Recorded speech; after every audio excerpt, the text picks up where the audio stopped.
되게 익숙치 않네요. 자꾸 읽는 것도 막 그냥 틀리고 뭐 이렇게 뭐 쉽지 않아요. 모든 역사의 중심에는 인물들이 있고 또 인물들의 만남이 있습니다. 오늘 본문에서 이스라엘을 구원하는 그 역사에 우뚝 서 있는 인물들의 그 활약을 좀 보면서 우리를 향하신 하나님의 구원의 큰 그림이 무엇인지, 그리고 그 큰 그림의 그림 속에서 이 바이러스로 혼탁하고 어지러운 이 시대를 살아가는 우리가 붙잡아야 될, 우리 교회가 붙잡아야 할 소망이 무엇인지 확인하고 믿음을 다지는 시간이 될 수 있기를 바라요. 첫 번째로 우리가 하나님의 역사를 만들어간 등장인물이 무엇인지 오늘 본문을 통해서 좀 한번 쭉 보겠습니다. 먼저 우리가 보는 인물, 시스라라는 인물입니다. 시스라.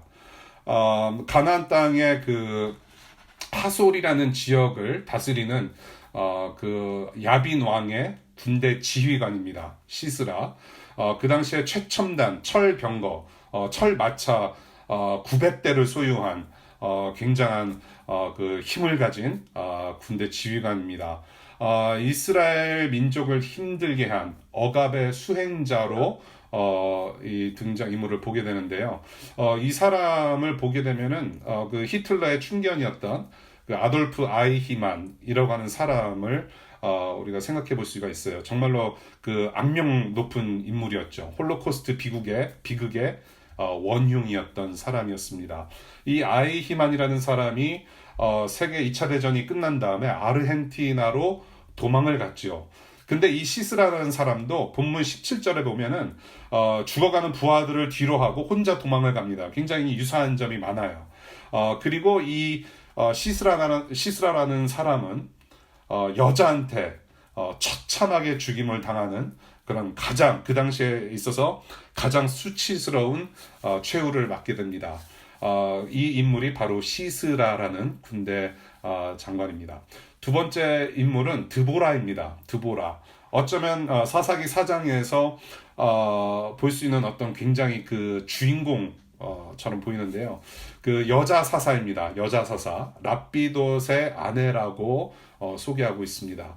이 하나님께서 이 남자 중심 사회에서 여자를 세우셨다라는 것에 좀 주목할 필요가 있죠. 우리가 이미 봐왔던 3주 전에 봤던 온니엘, 에훗, 삼갈이라는 사사들과의 역할과는 살짝 대조가 되는 부분들이 있습니다. 이 남자 사사들 3명의 활약을 보게 되면 주로 군사행동 중심으로 그 활약을 그리고 있는데요. 이 드보라라는 여자 사사는 백성들의 재판장 역할까지 하는, 물론 군사 지휘관 역할도 하지만 백성들의 재판장 역할까지 하는, 카운셀링 역할까지 하는 그런 모습을 오늘 본문에서 보게 됩니다. 이 드보라라는 여자 사사의 그 활약을 봤을 때는 우리가 원더우먼이나 캡틴 마블 정도로 생각하면 될 것 같아요. 굉장히 멋있는 여장부로 보여집니다. 그리고 세 번째 인물입니다. 바락입니다. 바락. 드보라 여자 사사 드보라의 장군이었죠. 하나님께서 드보라에게 이렇게 말씀하세요. 바락을 통해서 시스라와 그의 군대를 무찌르게 하겠다라고 하나님께서 드보라에게 말씀을 하셨어요. 그런데 바락은 8절 드보라가 같이 가지 않으면 자기는 가지 않겠다라고 이야기를 합니다. 당신이 가지 않으면 나는 가지 않겠습니다.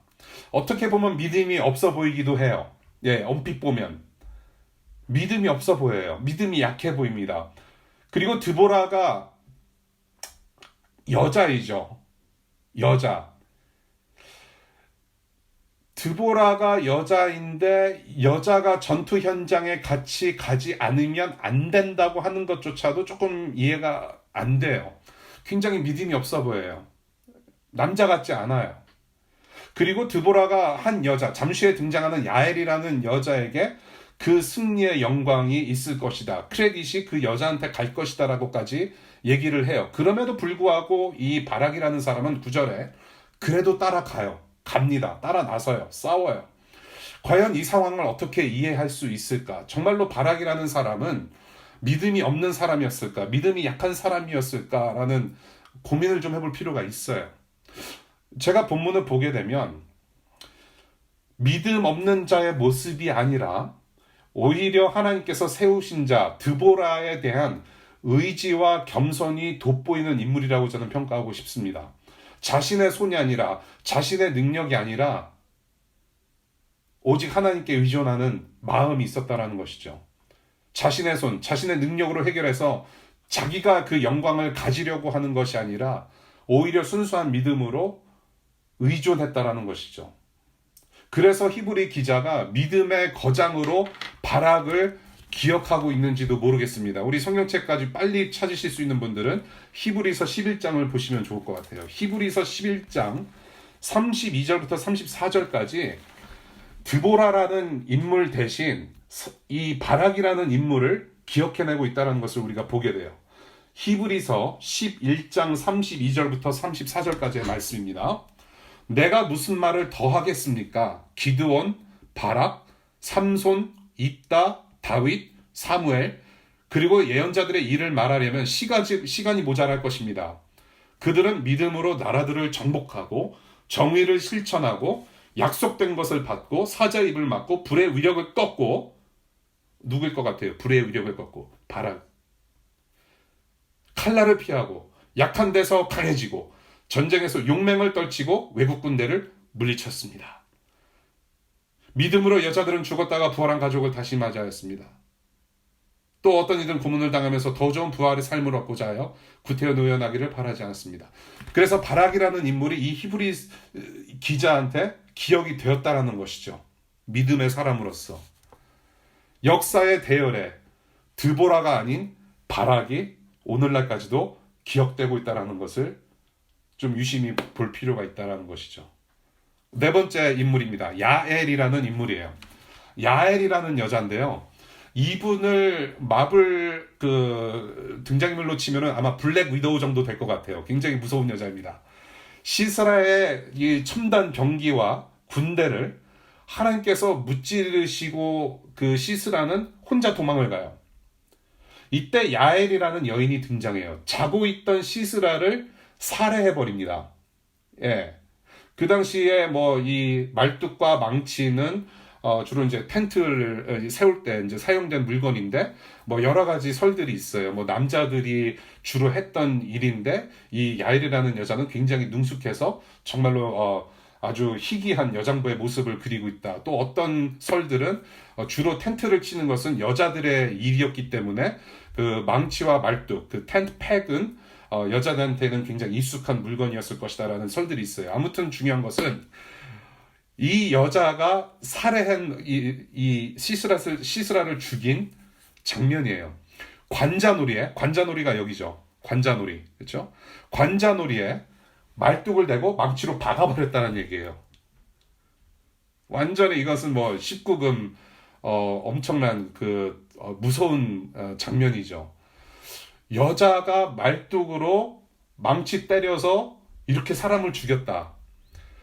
평소에 이 야엘의 남편이 얼마나 무서웠을까라는 좀 생각도 들면서 오늘 제가 결혼 17주년 기념일이에요. 정말로 땡큐. 얼마나 무서웠을지 이게 남의 일 같지가 않아요.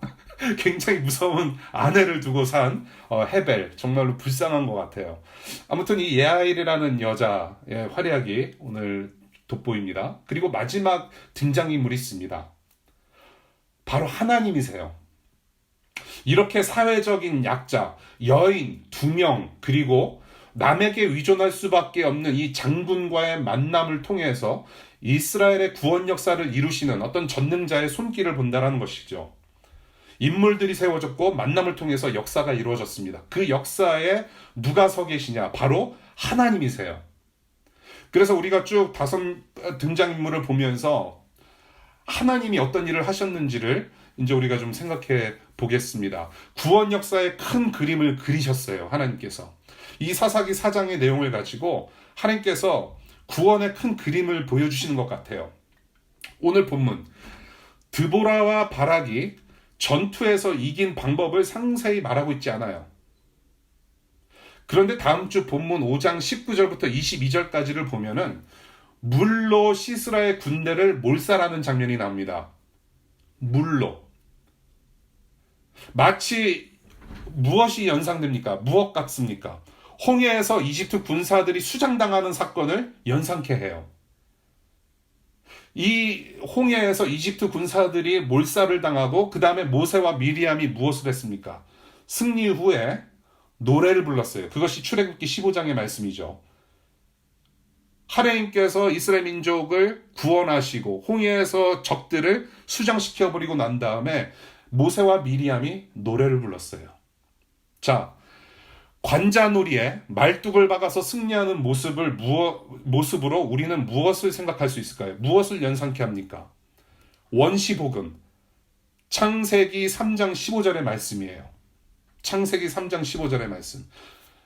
여자의 자손, 즉 예수가 사탄의 머리를 깨부순다고 하신 언약의 말씀이 예수 그리스도의 십자가 죽음을 통해서 완성이 되죠.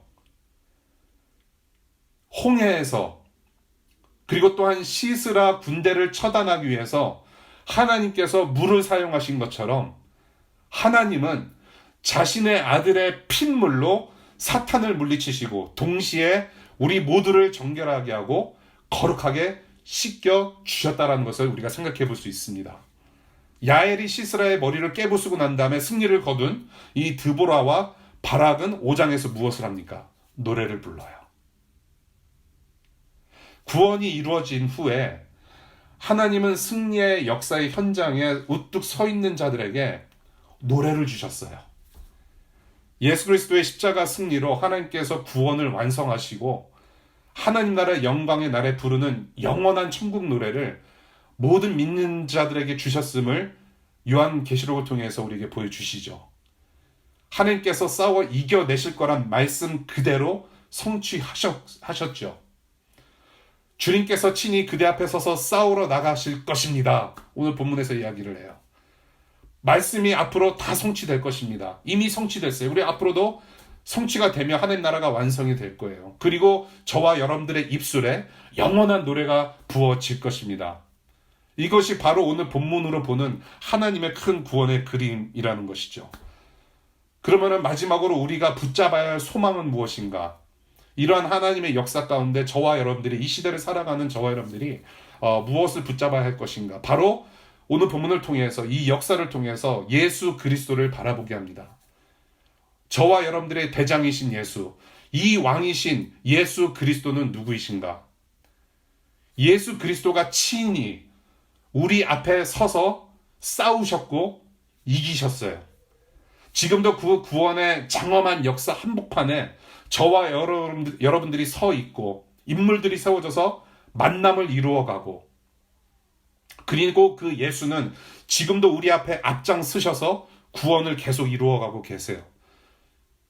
우리 앞에는 실패와 죽음밖에 없습니다. 실패와 죽음만이 약속된 저와 여러분들을 등에 업으시고 앞장서셔서 십자가의 희생 제물, 죄의 형벌로 기꺼이 그 십자가에 올라가셨어요. 거기서 저와 여러분들의 수치와 죄, 우리 모든 연약함, 모든 씻기시기 위해서 자신의 고귀한 생명 주심을 마다하지 않으셨어요. 하나님 안에서 영원히 살 수 있는 길을 활짝 펴주신 분이 바로 우리의 왕, 우리의 대장 되시는 앞장서 가시는 예수 그리스도이십니다. 드보라처럼 재판장과 통치자로 우리의 인생길 위에서 송사를 해결해 주시는 왕이 바로 우리 주 예수 그리스도이십니다. 우리 성경을 빨리 찾으실 수 있는 분들 이사야서 보겠습니다. 이사야서 9장 6절과 7절입니다. 이사야서 9장 6절과 7절입니다. 한 아기가 우리를 위해 태어났다. 우리가 한 아들을 모셨다. 그는 우리의 통치자가 될 것이다. 그의 이름은 놀라우신 조언자, 전능하신 하나님, 영존하시는 아버지, 평화의 왕이라고 불릴 것이다. 그의 왕권은 점점 더 커지고 나라의 평화도 끝없이 이어질 것이다.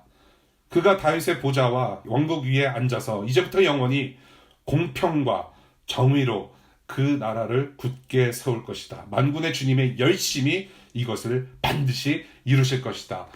드보라로 시작된 그 하나님의 열심, 바로 예수 그리스도시라는 거예요. 통치하시는 영원한 왕이신 예수 그리스도. 이 왕은 절대로 저와 여러분들을 버리지 않으시고 늘 항상 앞에 서 계셨고 지금도 서 계시고 앞으로도 계속 서 계실 것입니다. 오늘 이 사사기 4장의 말씀, 주님께서 친히 그 앞에서 서서라는 말씀을 나눴습니다. 이 예수 그리스도를 저와 여러분들이 만나야 돼요. 십자가에서 예수 그리스도를 만나야만 부활 생명을 맛볼 수가 있습니다. 부활 생명은 영원한 생명이에요. 십자가에서 이 예수와 만나야 부활 생명을 우리가 맛볼 수 있습니다. 이 부활 생명을 맛보고 고백하는 남녀들이 모인 공동체를 우리는 교회라고 불러요. 교회는 이 시대 역사의 주역입니다. 교회는 이 시대 역사의 주역이 되어야 돼요. 거짓 복음, 거짓 가르침, 만몬 사상과 물질주의, 일시적이며 세속적 쾌락, 우상 숭배로 찌든 정욕과 욕망의 관자놀이에 십자가 말뚝을 받고 어두운 시대 속에 생명의 빛이 되어서 이웃과 세상을 부활시켜서 하나님께로 인도해내는 임무가 있는 공동체가 바로 저와 여러분들 교회입니다. 이 생명의 몸부림이 이 어두운 시대에 보여질 수 있기를 정말로 축원드립니다. 특별히 죽음 같은 코로나의 그런 고난 뒤에 새로운 부활의 역사가 오고 있어요. 이 모든 상황 앞에 지금 누가 서 계십니까? 바로 부활하신 하나님의 아들 예수 그리스도가 친히 우리 앞에 서 계시며 따라오라고 하세요. 그리고 부활을 준비하라고 명하십니다. 새로운 시대가 열릴 것이라는 말씀이에요. 이 와중에 우리에게 엘렌이라는 새로운 생명도 선물하셨어요. 정말로 끈질긴 생명력을 샘플로 우리에게 보여주셨습니다. 이것은 부활의 징조예요. 부활의 맛을 우리가 경험합니다. 그러니까 우리가 조금 더 힘을 내서 우리 예수 그리스도를 붙잡고 따라가십시다. 하나님께서 세우신 드보라를 의존함으로 하나님을 따랐던 바락처럼 코로나로부터 이 세상으로부터 죽음으로부터 구원하시는 주님 앞에 오늘 교회로 하나된 우리 남녀 모두가 믿음으로 고백할 말은 이것입니다. 주님이 아니면 우린 앞장서 갈 수 없습니다. 우리 잠시 생각하는 기도의 시간 갖겠습니다.